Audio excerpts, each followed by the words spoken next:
اور ہر قسم کے حالات میں دینی چاہیے، کیونکہ اس معاشرے کو، اس سوسائٹی کو ایک مسیحا کی ضرورت ہے. They need it.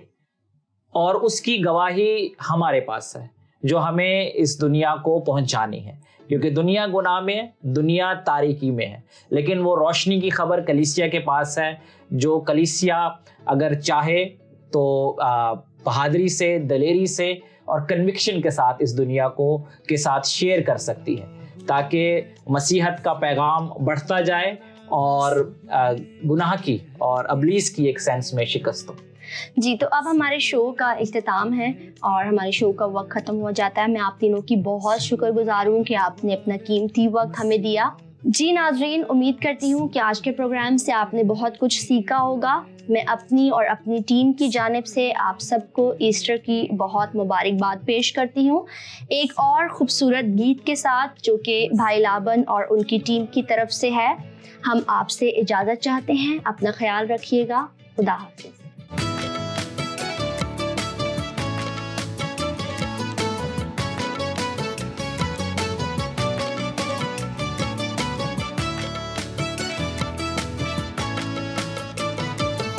منزل منزل دکھ ہے جیلے، قیدوں بند کے ظلم ہے جیلے، موت کے بندھن توڑے ہیں سارے، موت کے بندھن توڑے ہیں سارے. صبح نو کہتی ہے، صبح نو کہتی ہے، زندہ ہوا ہے مسیحا ہمارا.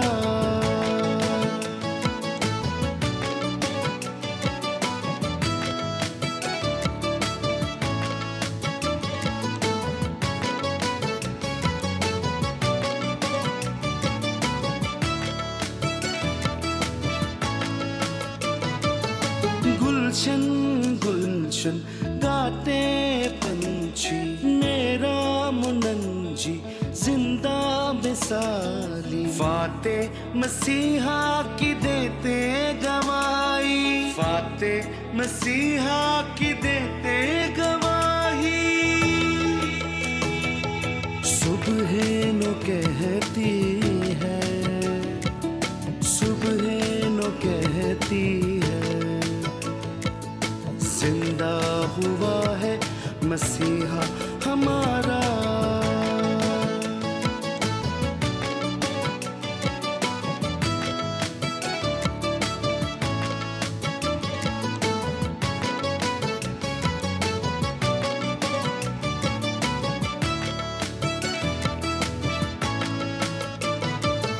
خوشبو خوشبو سارے چمن میں، اس خوشبو کی بات نرالی، ہم سب کا اب وہی ہے والی، ہم سب کا اب وہی ہے والی.